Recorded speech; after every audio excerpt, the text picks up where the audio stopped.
사도행전 7장은 보시면 아시겠지만 스데반 집사의 설교로 시작을 해서 스데반 집사가 돌에 맞아 순교를 하는 내용으로 오롯이 스데반이라고 하는 인물을 집중해서 언급하고 있는 걸 보게 됩니다. 다 자세히 보지 않았지만 내용이 중요한데 그 내용을 쭉 얘기해 드릴 때 스데반의 설교를 하나의 테마로 해서 말씀을 보도록 하고, 스데반이 7장에서 설교를 쭉 했던 내용은 크게 세 가지로 구분할 수가 있습니다. 하나는 아브라함으로부터 시작했던 할례에 대한 내용을 언급을 했고, 두 번째로는 모세를 통해서 증거되어졌던 율법에 대한 내용을 스데반이 얘기를 했습니다. 그리고 마지막으로 성전에 대한 내용을 스데반이 전했습니다. 이 세 가지 내용은 이스라엘 백성들이 하나님을 예배하면서 절대적으로 반드시 지켜야 될 유대인들에게 신앙의 근간이라고 할 수 있는 절대 신앙적 가치로 규정할 수가 있습니다.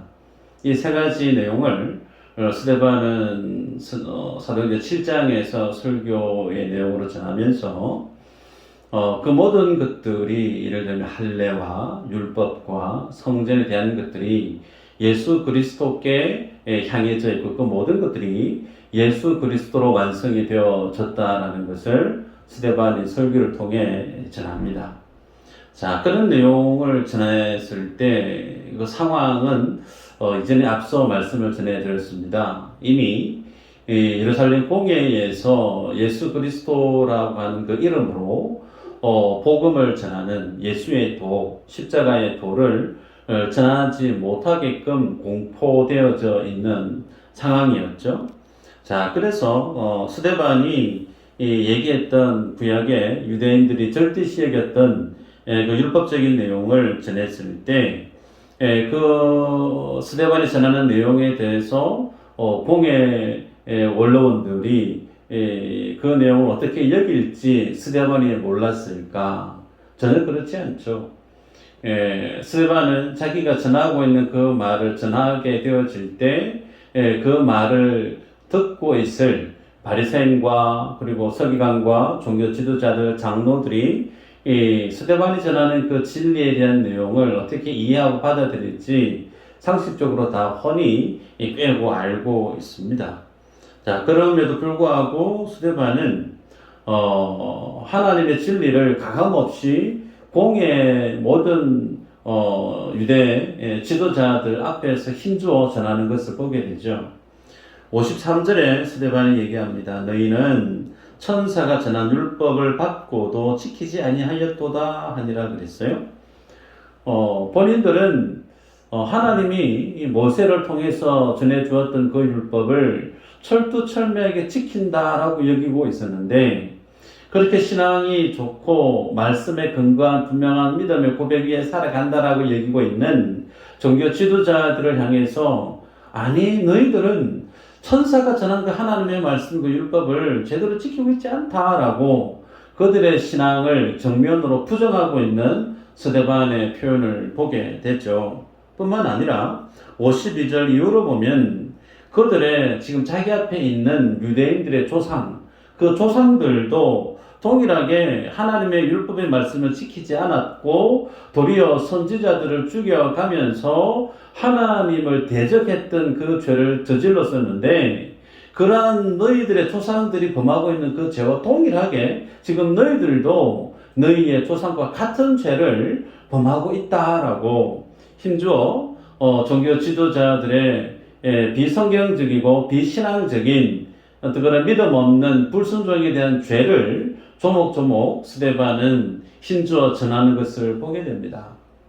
여러분, 우리들이 세상을 살아갈 때 크게 두 종류의 사람으로 구분할 수가 있어요.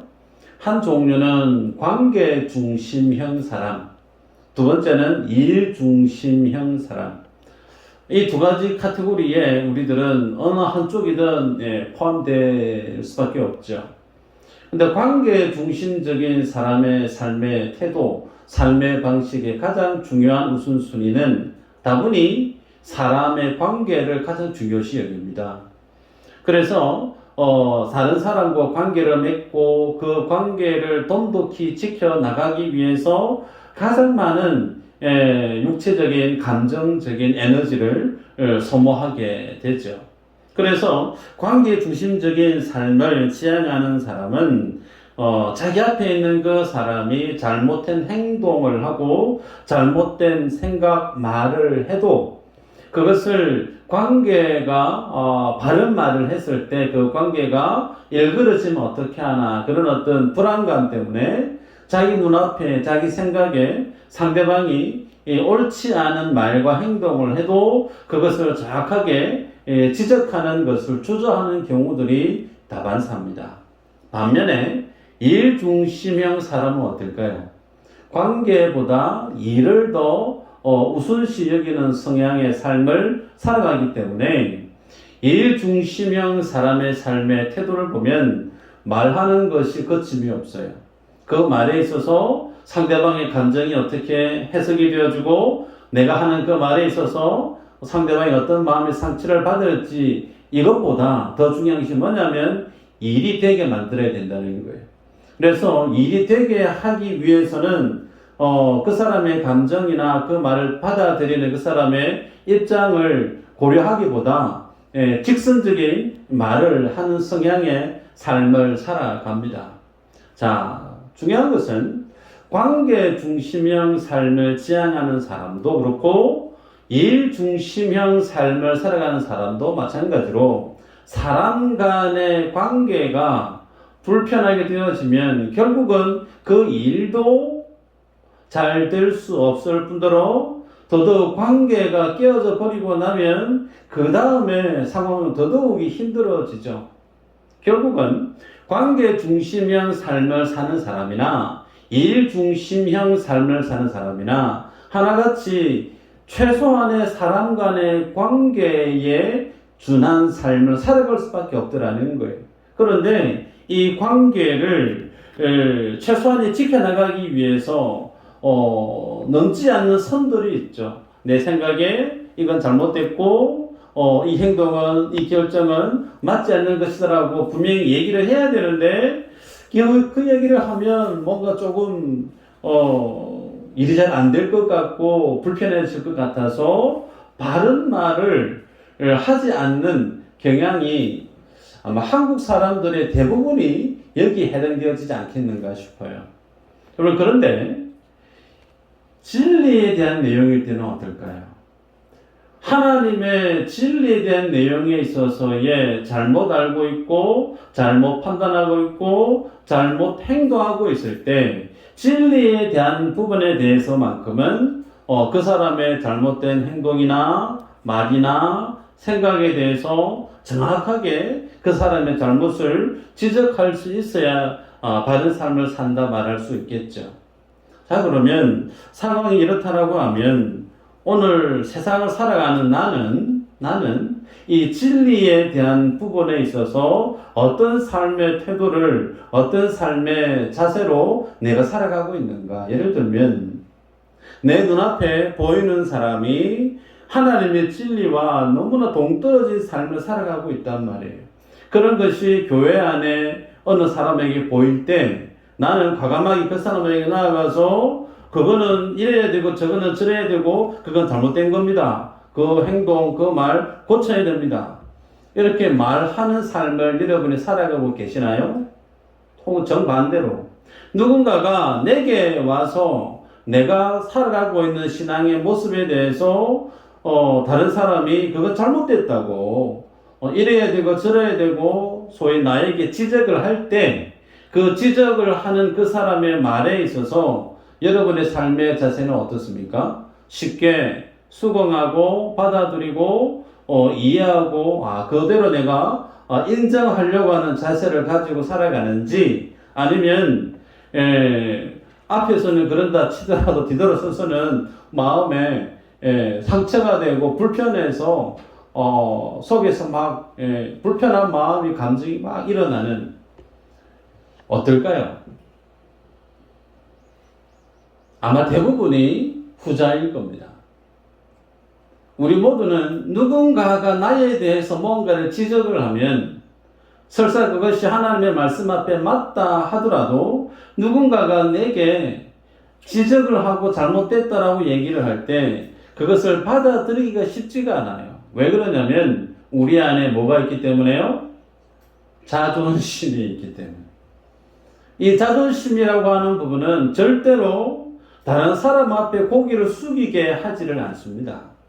우리 안에 있는 이 자존심은 무슨 일이 있어도 세상 앞에서 고개를 쳐들게 만들고 당당하게 만들게 하지, 다른 사람 앞에 자신의 허물을, 자신의 잘못된 부분을 쉬 인정하게 만들고 그 사람 앞에 고개를 숙이게 만드는 그런 어떤 마음이 아니라는 거죠. 성경에서 이와 관련된 내용을 쉽게 발견할 수가 있습니다. 요한복음 8장에 보면 예수님이 간음을 하다가 현장에 붙잡힌 여인을 만납니다.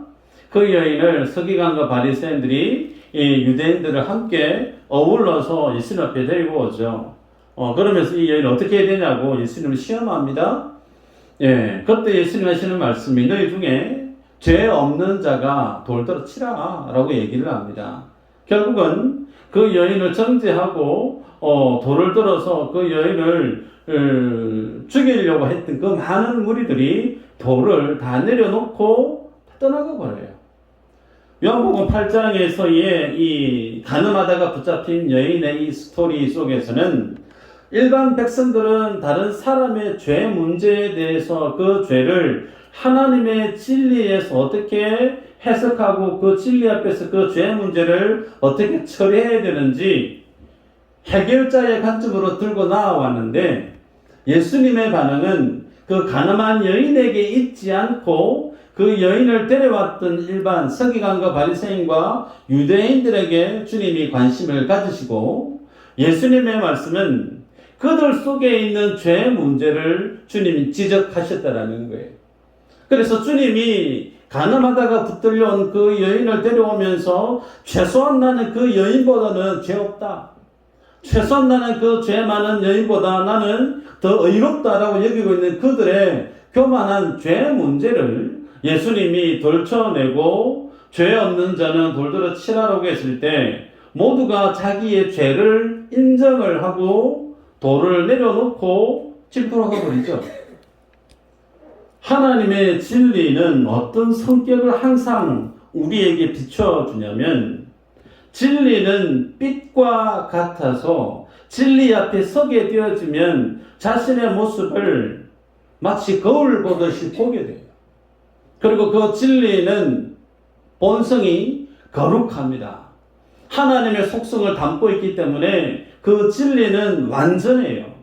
완전하고 거룩하신 그 진리가 우리에게 빛으로 비춰지게 되어지면, 하나님의 살아있는 말씀으로 우리의 귓전을 때리게 되어지면 그 진리는 자연스레 우리 안에 있는 죄와 허물을 보게 합니다. 그래서 하나같이 하나님의 진리가 우리에게 비춰지게 되어지면 나타나는 현상이 한 가지가 있으면 뭐냐면 마음에 찔림을 받는다라는 거예요. 한번 볼까요?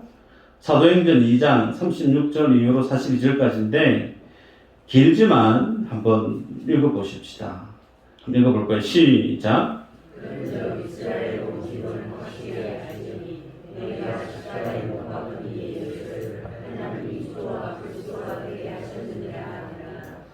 그들의 말을 듣고 마음에 찔려 베드로와 다른 사도들에게 물어 이르되 형제들아 우리가 어찌할꼬 하거늘.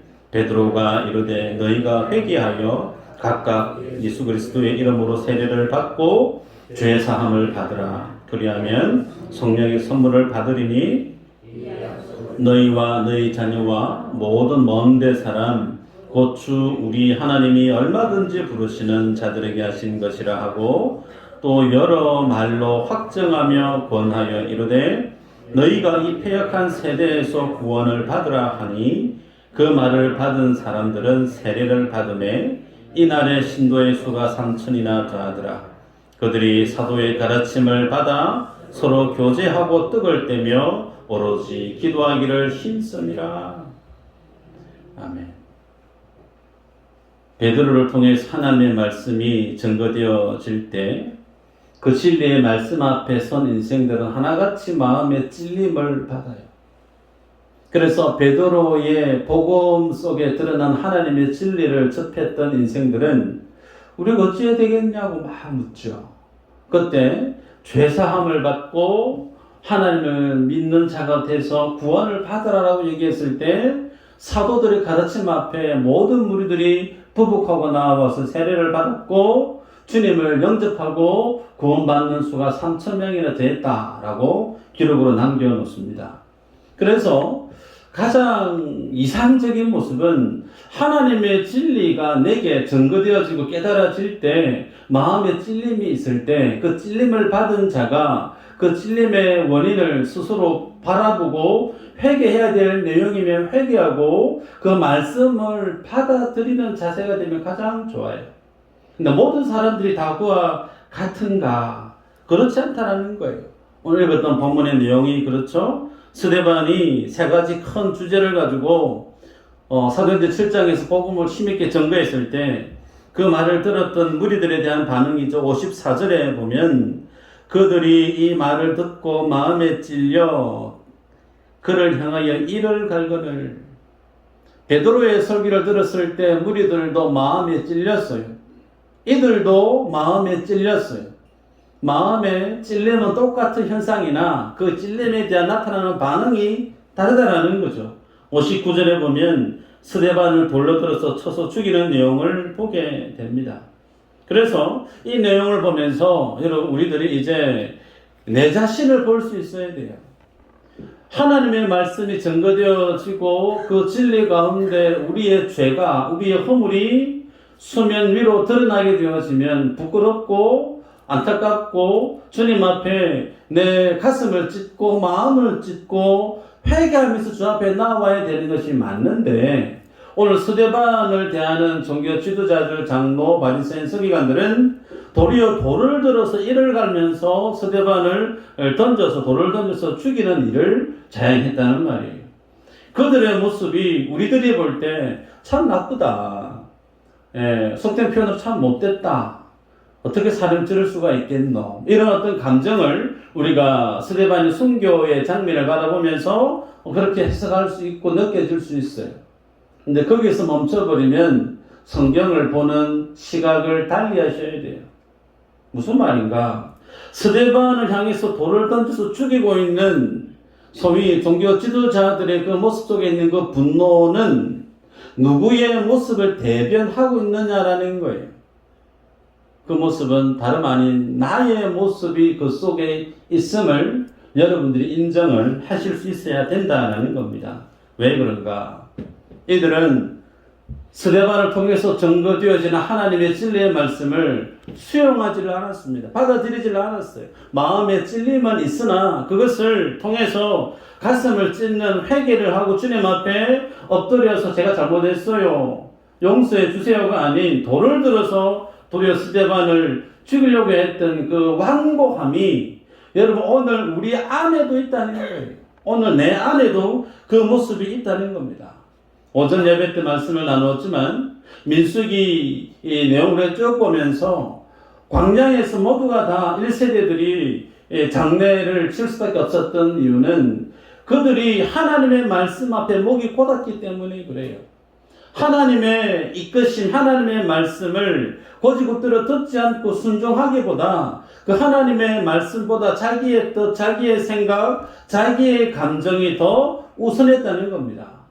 하나님의 진리의 말씀 앞에 자신의 허리를 동여매기보다 하나님의 말씀은 말씀이고 내 감정이, 내 생각이, 내 욕심이 더 중요하다는 거예요. 그것을 붙들고 살았던 이들 하나같이 원망을 쏟아내고 불평을 쏟아냈고 결국은 광야에서 모두가 다 엎드러질 수밖에 없었음을 우리가 보아서 압니다. 여러분 그러기에 모든 인생들이 출애굽을 했던 이스라엘 백성들만 그런 것이 아니고 오늘 본문에 스데반의 설교를 듣고 있는 서기관과 바리새인과 장로들만 그런 것이 아니고 나를 포함한 모든 인생들이 하나님의 진리 앞에서 똑같은 영적인 반응을 지니고 있다는 걸 우리는 인정해야 된다는 거예요. 나도 하나님의 진리를 접하게 되어지면 그 진리 앞에 내 죄를 내려놓고 잘못을 고백하기보다 쉬 하나님의 말씀을 받아들이는 것을 주저하고 꺼려하는 그런 어떤 죄된 본성이 내 안에 있다라는 겁니다. 여러분, 그래서 진리는 하나님 앞에서는 우리의 죄만 들춰내느냐? 그렇지 않죠. 그 진리는 1차적으로는 완전한 주님 앞에 서 있는 나의 허물을 들춰내지만 그 진리 이면에는 더 큰 그 죄를 덮고도 남는 한없이 영원한 하나님의 긍휼하심과 인자하심과 사랑하심이 그 은혜 하나님의 진리 속에 있습니다. 거기까지 바라볼 수 있어야 된다는 거예요. 나의 허물과 죄를 덮고도 남는 끝없는 하나님의 사랑하심을 아는 자는 그 진리 앞에 서서 무엇만 붙들고 무엇만 노래하는 자가 되느냐면 하나님의 긍휼, 나를 향해 쏟아 베풀어 주신 주님의 사랑하신 그 은혜 외에 달리 노래할 제목들이 없다라는 겁니다. 그런데 그것을 보지 못하는 사람은 계속해서 자기의 자존심을 붙들고 살아가더라는 거예요. 여러분, 진리 앞에 서게 되어지면 진리는 하나님의 말씀은 철저하게 모든 인생들을 죄인으로 규정합니다. 의인은 없나니 한 사람도 없다. 여러분, 이 말씀 앞에 우리 모두는 아멘 할 수밖에 없어요. 내가 죄인임을 인정하게 되어지면 나는 소망이 없는 자라는 거예요. 주님 앞에 서면 나는 희망이 없는 자라는 거예요. 감히 나 같은 인생이 어떻게 하나님의 나라를 꿈꿀 수 있고 이 땅에서 하나님의 복을 상상할 수 있을까? 그것은 죄 없는 하나님의 은혜 가운데 죄 없는 그 복을 받을 만한 사람들만이 가질 수 있는 특권이죠. 그런데 나는 죽어 마땅한, 성경이 말씀하고 나는 하나님 앞에 원수된 인생인데 그런 내가 하나님이 내게 주시는 복을 상상하고 하나님의 나라를 꿈꾼다. 있을 수 없는 일이에요. 죄인은 무엇만 바라보느냐? 내게 쏟아 부어주셨던 그 하나님의 은혜 외에는 붙들 것이 없는 거죠. 그래서 선포되어지는 그 하나님의 진리 앞에 두 가지 반응이 나타났는데 똑같이 마음의 찔림을 받으나 한 부류는 형제 우리가 어찌할꼬라고 자기의 잘못을 인정하는 사람이 있고 어떤 사람은 그것을 부정하고 돌을 들어서 하나님의 사람을 죽이려고 하는 하나님의 진리를 배척하는 삶의 모습이 동일하게 드러나더라는 거죠. 여러분, 하나님의 진리 앞에 가슴을 찢는 회개는 내 스스로 할 수 없습니다.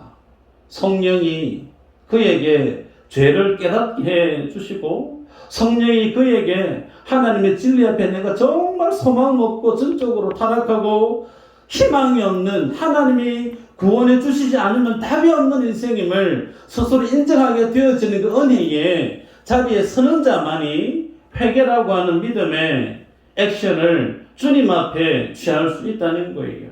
여러분, 많은 사람들이 진리 앞에 어떤 반응을 취하기를 쉬운가? 도망가기 바빠요. 숨기를 바빠요. 그것이 창세기 1장에서부터 나오죠. 아담아, 니 어딨노? 숨어버립니다. 빛 대신 예수님이 요한복음 1장에 오셨어요. 창조주 주인 되신 주님이 오셨어요. 그런데 세상이 빛 대신 주님을 영접했다고 하던가요? 그러지 않죠. 빛 대신 주님을 영접지 아니했다. 왜요? 모든 세상 사람들이 빛 대신 주님 앞에 서니까 자신의 허물과 죄를 알게 되어져서 빛 대신 주님의 앞에 나오지 않고 다 숨어버리는 거예요. 그래서 주님을 영접하지 아니했다라고 성경 우리에게 밝힙니다. 여러분, 그러기에 하나님의 진리 앞에 우리가 설 때 내 자존심을 붙들 것인가, 하나님의 진리의 말씀 앞에 내 자신을 내려놓을 것인가, 우리는 늘 이 부분에 있어서 자기 자신을 점검하셔야 됩니다. 오늘 본문의 스데반이 자기 앞에 돌을 던지고 있는 그 사람들을 향하여서 하나님이 이 스데반을 통해 던졌던 이 말들, 그의 어떤 이 표현들, 주님이 오늘 내게 주시는 말씀으로 받아들일 필요가 있죠. 한번 볼까요? 사도행전 7장 51절 52절 한번 읽어보십시다. 다시 한번 볼까요? 시작.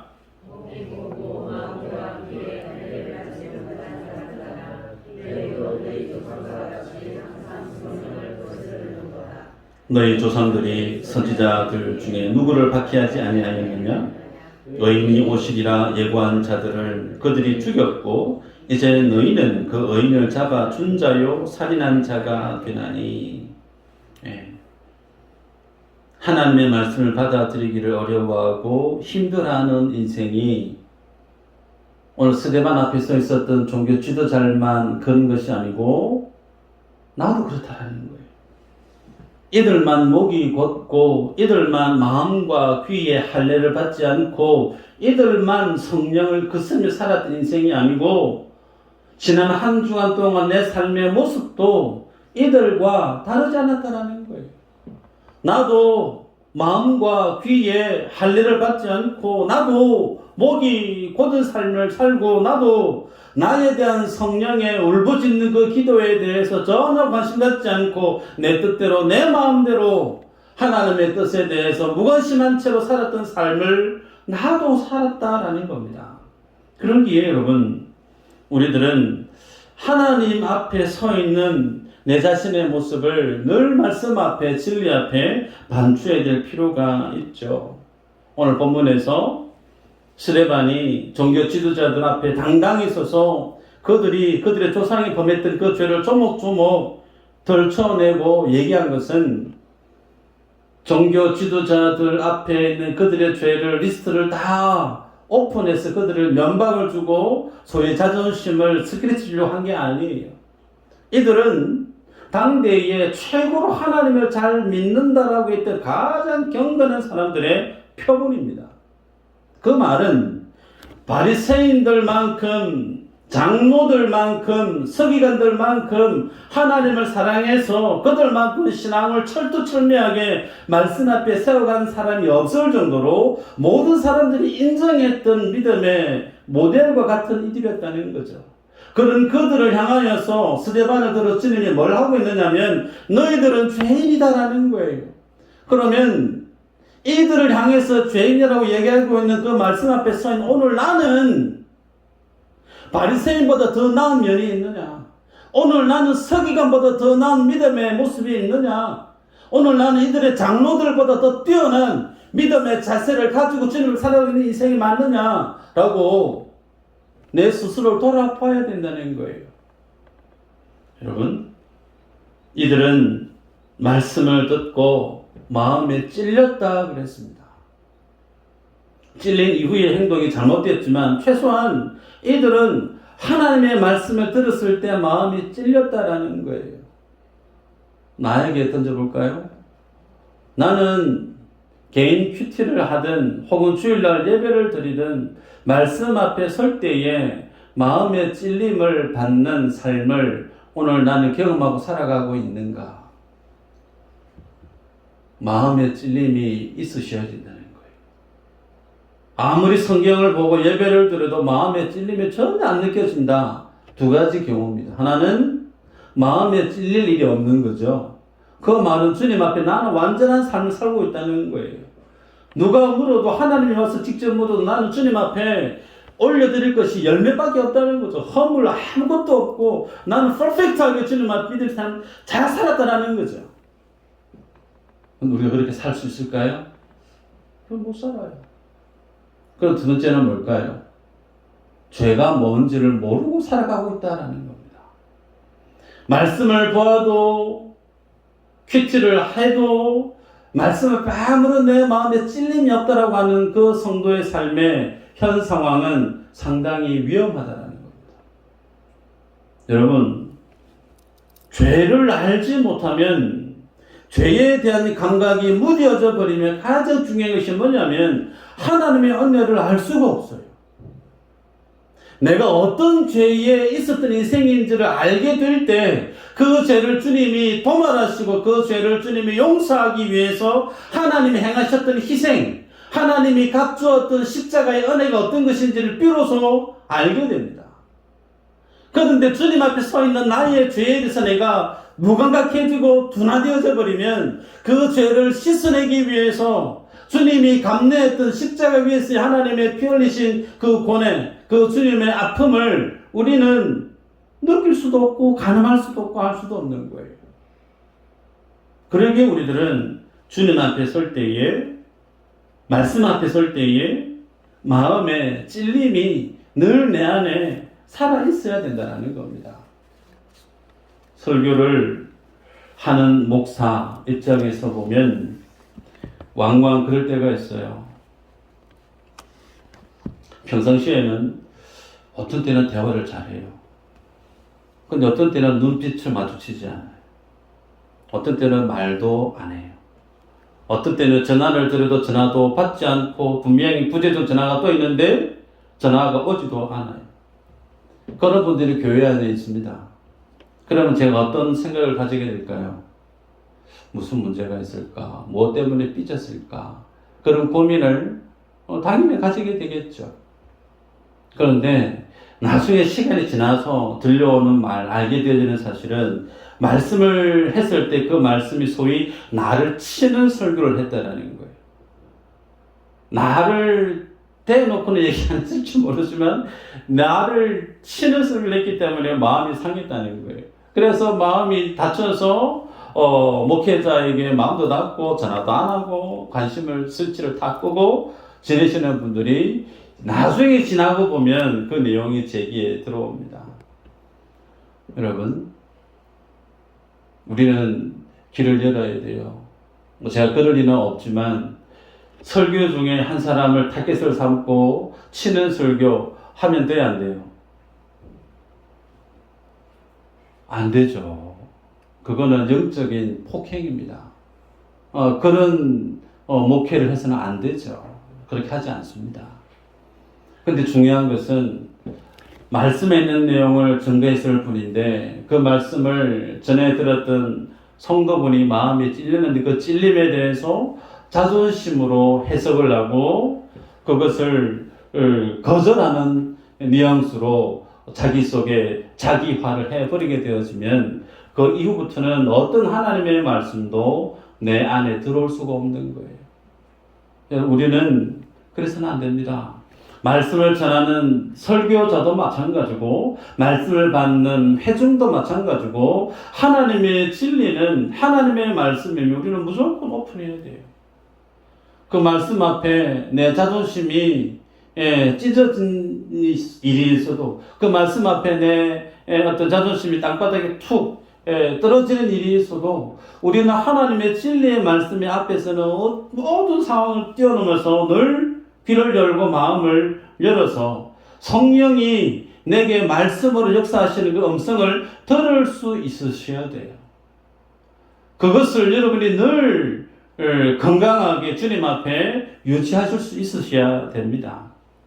오늘 스데반은 자기가 자기를 죽일 수 있는 공회 원로원들 앞에서 유대인들이 가장 절대적으로 여기는 그 내용들을 장황하게 설교를 했을 때 그것이 진리임을 힘주어 증거했습니다. 우리가 알 수 있는 거 우리가 지난주에 봤죠. 천사와 같았더라. 스데반은 그 설교를 전함으로 인해서 그 이후의 상황이 어떻게 펼쳐질지 고민하지 않습니다. 예수님을 십자가에 못 박았던 사람들이에요. 초대교회 장로인 스데반을 목을 쳤던 사람들이에요. 다분히 본인도 어찌되면 말씀을 전할 때 그런 위기를 당할 수 있는 걸 모를 리가 없습니다. 그런데 스데반에 집중하고 있는 것은 자기의 목을, 자기의 생명을 앗아갈 수 있는 권력의 실세들을 그들을 두려워한 것이 아니고 스데반은 하나님의 진리의 말씀을 전한다는 그 사실에 몰두해 있습니다. 이것이 모든 것이 전부예요. 그의 삶의 목적이고 삶의 기쁨이에요. 그래서 오직 하나님의 진리만을 증가하고 있고 그 이후에 벌어진 일에 대해서는 전혀 관심을 갖지 않습니다. 여러분, 우리는 진리에 대해서 많이 안다고 얘기를 해요. 목사, 성경을 가르치는 위치에 있다 보니 하나님의 진리에 대해서 조금 더 알 수 있을 거예요. 오래 신앙생활 하신 분들, 교회 중직자들 마찬가지입니다. 경험도 많고 교회 안에 행해지는 많은 훈련 프로그램도 다 이수했고 하나님의 진리에 대해서 웬만한 설교, 성경에 있는 스토리 다 합니다. 다 끼고 있어요. 그런데 뭐가 문제일까요? 아는 것과 삶이 신행일치가 되지 않는다는 거예요. 아는 것은 아는 것이고 알면 그대로 그 삶이 따라가야 되는데 소위 진리의 말씀이 내 속에 삶이 곧 진리가 되어져야 되는데 진리는 진리로 있을 뿐이고 내 삶은 내 삶으로 따로 국법이라는 거예요. 교회 안에 그런 분들이 너무 많아지고 있습니다. 여러분, 사도 바울이 우리에게 도전합니다. 에베소서 4장 13절에서 15절 말씀 같이 한번 읽어볼까요? 시작.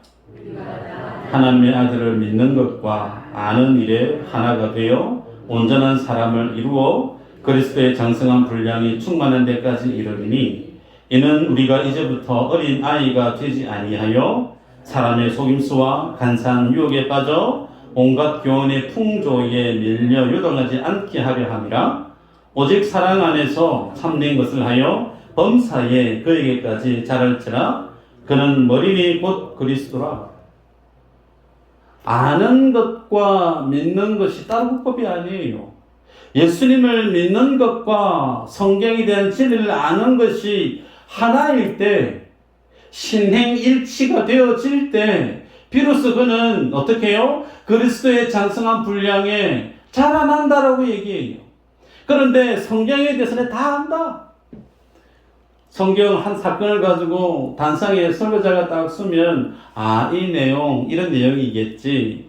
다 알아요. 그 다음부터 자동으로 수면 모드를 딱 킵니다. 자동으로 이제 수면 모드 눈을 지그시 감고 이제 주님 나라를 가고 있어요. 그런 분들이 교회 안에 한두 번씩 있을 수 있어요. 아니라는 거예요. 아는 것과 믿는 것이 하나가 되어져야 그리스도의 장성한 분량에 이르는 하나님의 사람으로 온전케 되어지는 거예요.